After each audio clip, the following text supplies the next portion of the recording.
question I need to ask here at this point, since 9/11, is America closer to the Chinese brand totalitarianism, or are we freer? Are we more of a free republic since September 11th?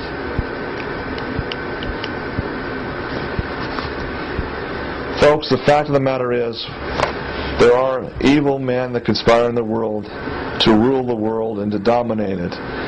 These international, what I call Zionist communists, because it's the Zionist arm of the Jewish faith and the Jewish race, I should say. Now, let me just again emphasize, this is not to say all Jews are evil. Absolutely not. This is not hate-filled anti-Semitism.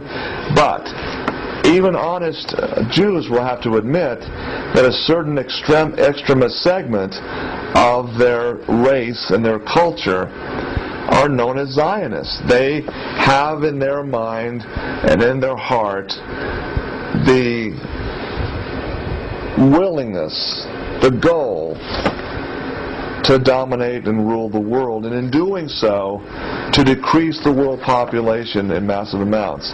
I give you Henry Kissinger's report back in 1974.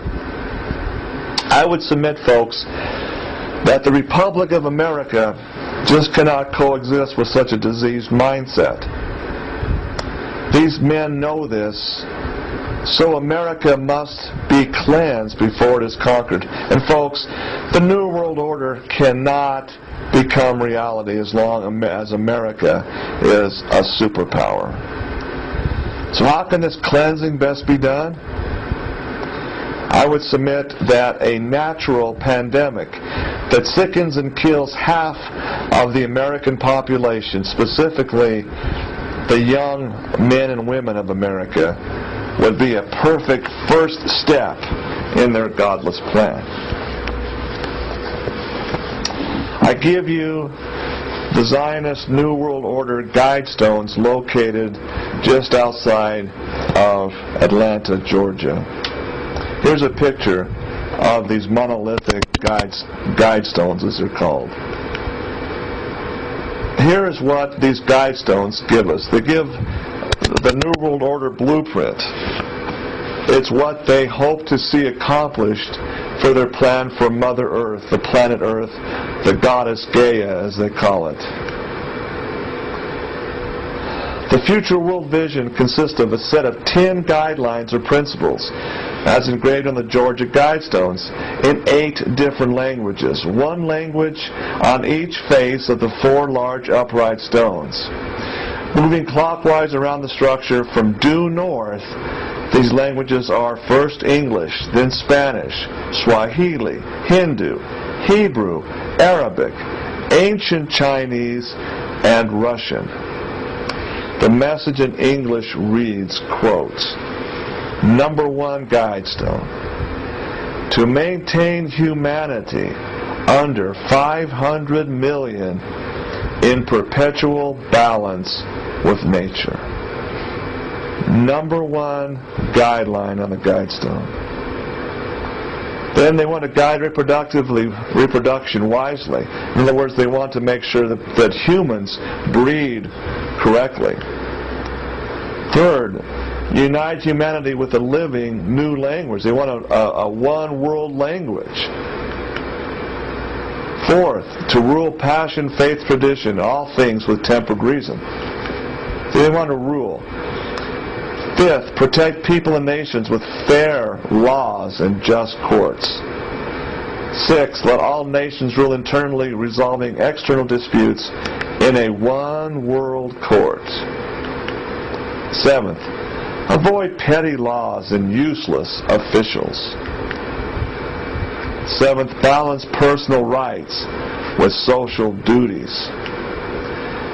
And finally, prize truth, beauty, love, seeking harmony with the infinite. In other words, we will tell you how to have a religion as well. We will have a state-controlled religion. And finally, be not a cancer on the earth. Leave room for nature. And emphasize, again, leave room for nature. So how does China fit into this? What's the China connection? Besides being the place where Sanofi Pasteur is manufacturing 100 million dosages for America's population. Notice the Zionists' number one objective is to reduce the Earth's population from its current 6.7 billion to just 500 million individuals. Just exactly how are these wise humanitarian leaders going to accomplish this amazingly decadent goal?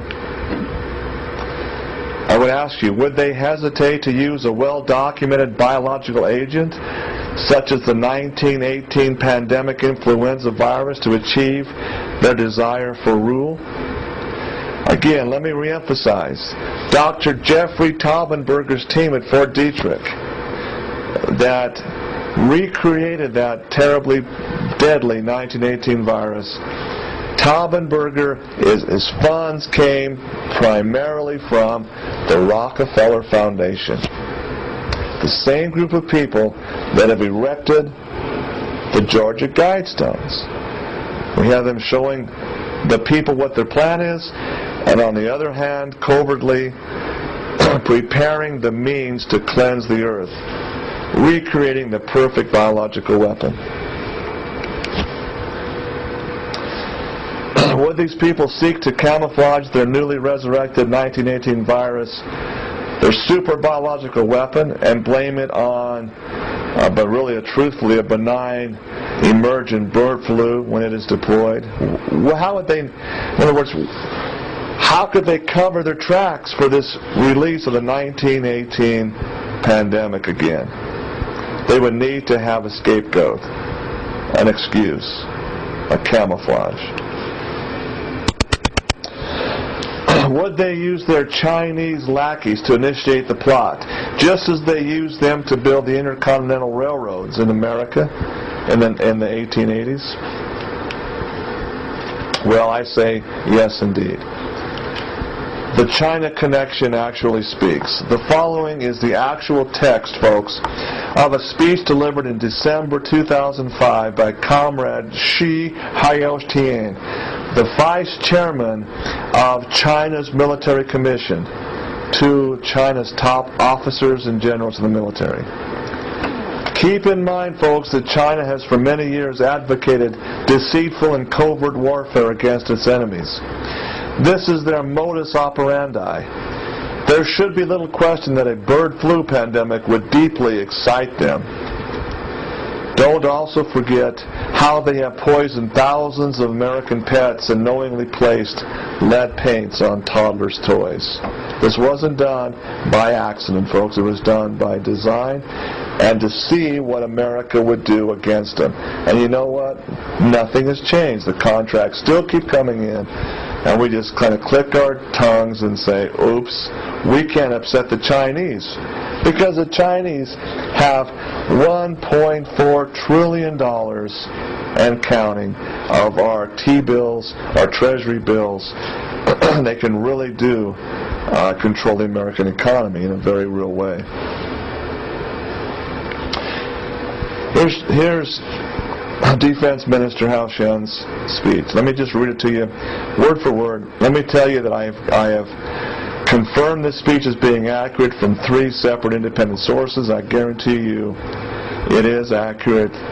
It is true. Quote, "Comrades, I'm very excited today because the large-scale online survey, Sina.com," by the way, look up Sina.com on a search engine or just type it into your computer. It's a Chinese, absolute Chinese propaganda site run by the Chinese Communist Party. That was done for us showed that our next generation is quite promising and our party's cause will be carried on. In answering the question, will you shoot at women, children, and prisoners of war, more than 80% of the respondents answered in the affirmative, exceeding by far our expectations. Today I'd like to focus on why we asked Sina.com to conduct this online survey among our people. My speech today is a sequel to my speech last time, during which I started with a discussion of the issue of the 3 islands, which are, of course, Taiwan, Diaoyu Islands, and the Spratly Islands. and mentioned that 20 years of the idyllic theme of peace and development had come to an end, and concluded that modernization under the saber is the only option for China's next phase.